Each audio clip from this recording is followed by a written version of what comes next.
ഞാൻ ഒരു കാര്യം പറഞ്ഞേക്കാം, എന്തൊക്കെയായാലും ആഭ്യന്തരമന്ത്രി രാജിവെക്കണം. 5 or 6 കോടി എഴുതിട്ടാണ് പ്രതിപക്ഷത്തുള്ള ഏതെങ്കിലും ഒരു ഘടകകക്ഷിയെ KDF-ൽ ചേർത്ത് എണ്ണം തയ്ക്കണം. എന്നിട്ട് അവനെ പുകച്ച് പുറത്ത് ചാടിച്ചോടിക്കണം. അതിന് കാശ് എവിടോ? മർമ്മം നോക്കിയല്ലേ അവൻ കുത്തിയിരിക്കുന്നത്. വിഷം മേടിക്കാൻ പോലും കാശില്ലാത്ത അവസ്ഥയാ. എല്ലാം തൂത്തുവാരി ഖജനാവ് നിറച്ചിരിക്കല്ലേ അവൻ. എന്റെ 10 കോടി രൂപയല്ലേ പോയത്. ആ ഗോപാലകൃഷ്ണനായിട്ട് സ്വത്ത് മുഴുവൻ കണ്ടുകെട്ടി. ഒന്ന് പതുക്കെ പറയടോ, പുറത്ത് കേട്ടാല് പിടിച്ചകത്താകും. കള്ളപ്പണമാ. അവനെ അങ്ങ് തട്ടിക്കളഞ്ഞാ പോരെ.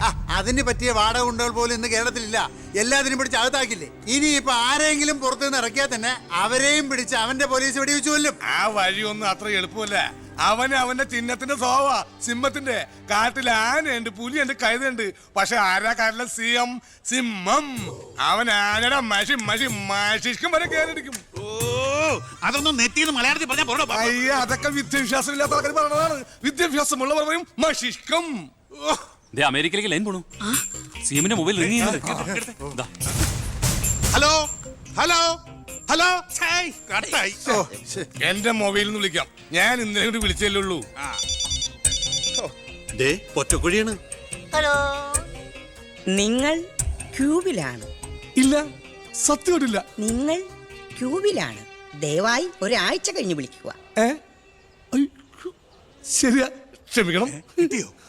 നമ്മൾ ക്യൂവിലാണ്, ഒരാഴ്ച കഴിഞ്ഞ് വിളിക്കാൻ. ചേടാ, നമ്മൾ ക്യൂവിലാണ്. അമേരിക്കയിൽ എങ്ങനെ അറിഞ്ഞു? ഏടോ, അമേരിക്ക വളരെ വലുതായി പോയില്ലേ. അവരെ മറ്റേ സുനാപ്പി വെച്ചു നോക്കിയാണ്. അവൻ രാഷ്ട്രീയ ആചാര്യന്മാരെ പോലും കളി പഠിപ്പിക്കുകയല്ലേ. അവനെതിരായി KDF-ന്റെ എല്ലാ MLA-മാരും തിരിഞ്ഞു കഴിഞ്ഞു. ഇക്കണക്കിന് പോയാൽ ഈ മന്ത്രിസഭ താഴെ വീഴും. പ്രതിപക്ഷം ഭരണപക്ഷത്തിന്റെ തകർച്ച കണ്ട് മിണ്ടാതിരിക്കോ?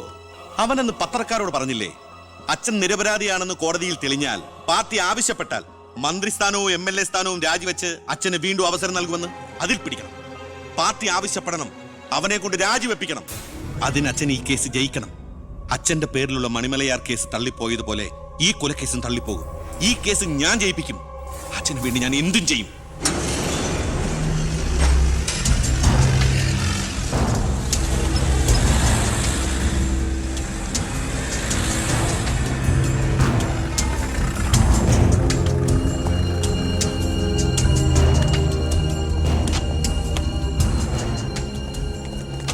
സാർ, ഇന്ന് രാവിലെയാണ് സംഭവം നടന്നത്. രാഷ്ട്രീയ വാക്കുതർക്കം മൂത്ത് സഹതടവുകാരൻ വെട്ടൂർ ശിവനെ കുത്തിക്കൊല്ലുകയായിരുന്നു സാർ. കൂർത്ത കമ്പി ഉപയോഗിച്ചാണ് പ്രതി കൃത്യം നടത്തിയത്. പ്രതിയെ കോടതിയിലേക്ക് കൊണ്ടുപോയിട്ടുണ്ട് സാർ.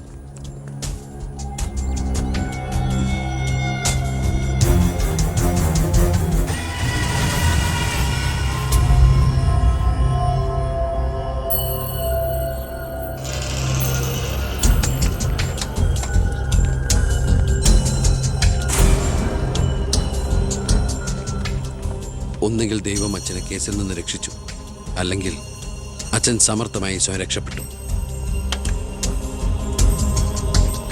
പ്രസാദ് വധക്കേസിൽ 1-ാം പ്രതി കൊല്ലപ്പെട്ട സാഹചര്യത്തിലും 2-ാം പ്രതിക്ക് 1-ാം പ്രതിയുമായുള്ള ബന്ധം സംശയാതീതമായി കോടതിക്ക് മുമ്പാകെ തെളിയിക്കാൻ പ്രോസിക്യൂഷന് കഴിയാത്തതിനാലും 2-ാം പ്രതി ബാലഗംഗാധര മേനോനെ കോടതി നിരുപാധികം വിട്ടയക്കുന്നു.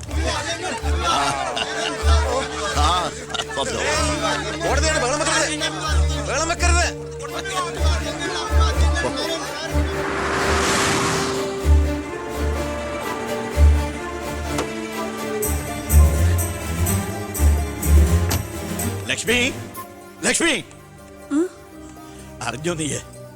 ഞാൻ കേസ് ജയിച്ചടി. ഞാൻ നിരപരാധിയാണെന്ന് കോടതിക്ക് ബോധ്യായി. പത്രക്കാരുടെയും TV-ക്കാരുടെയും മുമ്പിൽ വെച്ച് നിന്റെ പുന്നാരമോൻ വീരവാദം മുഴക്കിയതല്ലേ. ഞാൻ നിരപരാധിയാണെന്ന് തെളിഞ്ഞാൽ എനിക്ക് വേണ്ടി മന്ത്രിസ്ഥാനം രാജിവെച്ച് ഒഴിഞ്ഞോളാമെന്ന്. നീ ചെന്ന് പറയടി അവനോട് രാജിവെക്കാൻ. നിങ്ങൾക്ക് എന്താ ഭ്രാന്ത് പിടിച്ചോ? ഭ്രാന്തായിരുന്നടി, അധികാരം കയ്യില്ലാത്ത എന്റെ ഭ്രാന്ത്. എനിക്ക് അറിയാൻ പാടില്ലാണ്ട് ചോദിക്കുക. നിങ്ങൾക്ക് ഇതുവരെ മന്ത്രിയായി കൊതി തീർന്നില്ലേ? ഇല്ല, എന്റെ ഏറ്റവും വലിയ ലഹരിയാ അധികാരം, മന്ത്രിസ്ഥാനം. മനസ്സിലാവില്ല നിനക്കൊന്നും. എനിക്ക് മന്ത്രിയായിട്ട് തന്നെ ജീവിക്കണം. മന്ത്രി കസേരയിൽ ഇരുന്ന് തന്നെ മരിക്കണം. നിനക്കറിയോ, അധികാരം നഷ്ടപ്പെട്ടത് മുതൽ മനസമാധാനത്തോടെ ഞാൻ ഉറങ്ങിയിട്ടില്ല. വീണ്ടും മന്ത്രിയാകുക എന്നുള്ള എന്റെ ഒരു വാശിയടി. നീ അവനോട് വാക്ക് പാലിക്കാൻ പറയടി. ഇതൊക്കെ നേരിട്ട് ചെന്ന് പറഞ്ഞാ മതി. എന്താ നിനക്ക് പറഞ്ഞ? എന്നെ കൊണ്ട് പറ്റില്ല, അത്ര തന്നെ. ഓ, മന്ത്രിസ്ഥാനം പോയതോടെ നിനക്കും എന്നെ വേണ്ടതായില്ലേ? എന്നെ അനുസരിക്കാൻ കഴിയില്ലെങ്കിൽ പൊയ്ക്കോ ആഭ്യന്തരമന്ത്രിയുടെ വീട്ടിലേക്ക്. ബാക്കിയുള്ള ജീവിതം മോന്റെ കൂടെ തന്നെ അവിടെ. എന്താ അച്ഛ ഇങ്ങനെ? അച്ഛനൊഴികെ ഈ നാട്ടിലെല്ലാവരും വാനോളം പുകഴ്ത്ത ഏട്ടന് ഇങ്ങനൊരു മന്ത്രിയെ കിട്ടിയതിൽ അഭിമാനിക്കുക. മക്കൾ തങ്ങളെക്കാൾ വലുതാവണമെന്ന് എല്ലാ അച്ഛനമ്മമാരുടെ ആഗ്രഹം. പക്ഷെ അച്ഛൻ അസൂയ. മകൻ തന്നേക്കാൾ വലുതാവുന്നുള്ള എന്റെ അസൂയ.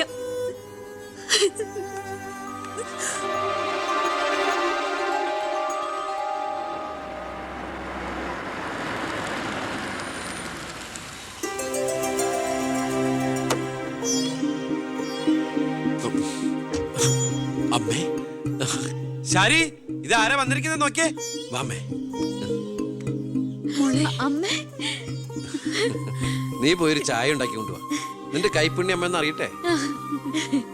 വാമേ, അമ്മയ്ക്ക് ഇങ്ങോട്ട് വരാൻ അച്ഛൻ പെർമിഷൻ തന്ന നിലയ്ക്ക് അമ്മയുടെ ഈ വരവിന് എന്തോ ഒരു ലക്ഷ്യമുണ്ടല്ലോ.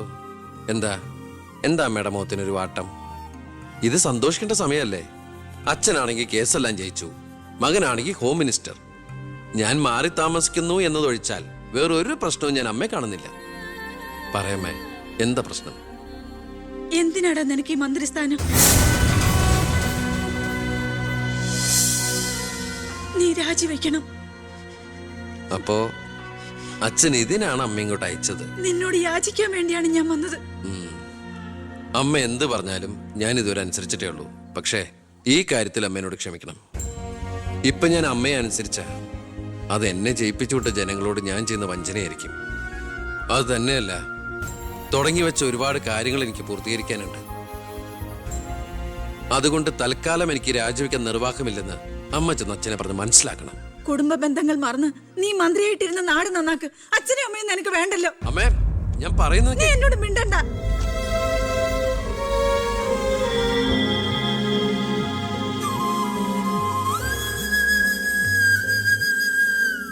ഇല്ല, അവൻ രാജിവെക്കില്ല. അവൻ രാജിവെക്കുമെന്ന് കരുതിയ നമ്മളാ മണ്ടന്മാർ. ചക്കരക്കുടത്തിലല്ലേ കൈയിട്ടിരിക്കുന്നത്.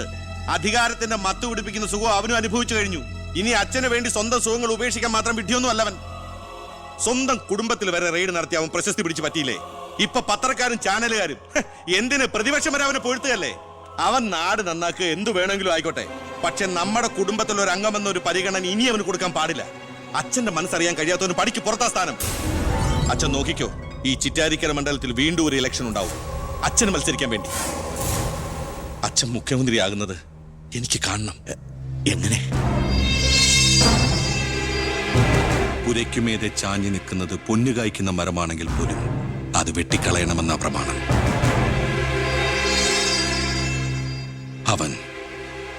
അവൻ ഇല്ലാതാകണം.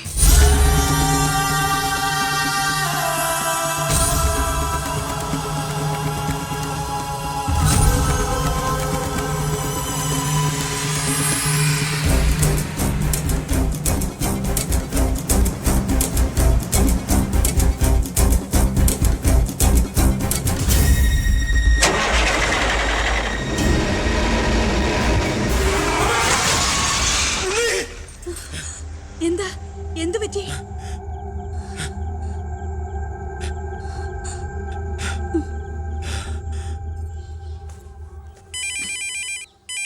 ഞാൻ എടുത്തോളാം.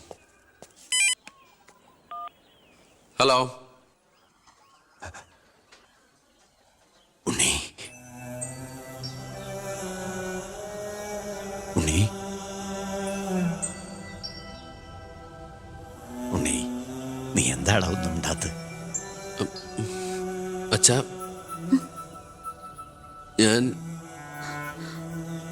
എനിക്ക് നിന്നെ ഒന്ന് കാണണം. ഞാനിപ്പോ ഡൽഹിക്ക് പോകാൻ വേണ്ടി എയർപോർട്ടിൽ പോകാൻ നിൽക്കുക. എന്തായാലും ഞാൻ അവിടെ വന്നിട്ട് നീ പോയാൽ മതി. ഉടനെ എത്താം. അച്ഛനാ, ആ ശബ്ദത്തില് പഴയ സ്നേഹവും വാത്സല്യവും ഒക്കെ എന്നെ ഉണ്ണീന്ന് അച്ഛൻ പണ്ടെങ്ങും വിളിച്ച് കേട്ടതാ. പിന്നെ ഇപ്പോഴാ ഇങ്ങോട്ട് വരണുണ്ടെന്ന്.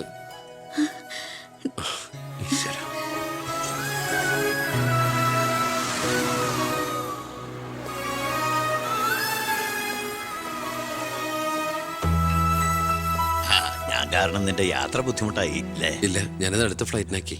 ഓഹോ, വരൂ അച്ഛാ. പെട്ടെന്ന് കാണണമെന്ന് പറഞ്ഞപ്പോ നീ ഒന്ന് പകച്ചു. ഇനി എന്തിനുള്ള പുറപ്പാടാണോ എന്ന് ഓർത്തല്ലേ? അച്ഛൻ ഇനി ആർക്കും ഒരു തലവേദനയാവില്ല മോനെ. ചെയ്തു കൂട്ടിയതൊക്കെ തെറ്റാണെന്ന് മനസ്സിലാക്കാൻ വൈകി. ശ്രമിച്ചില്ല. അധികാരത്തിന്റെ ലഹരിയിൽ പായായിരുന്നു ഇത്രയും കാലം. പ്രായമാകുന്നോറും കുട്ടികളുടെ മനസ്സാവൂലേ? എന്ത് കണ്ടാലും സ്വന്താക്കണമെന്നൊരു മോഹം. എന്താ ഇപ്പൊ ഇങ്ങനെയൊക്കെ?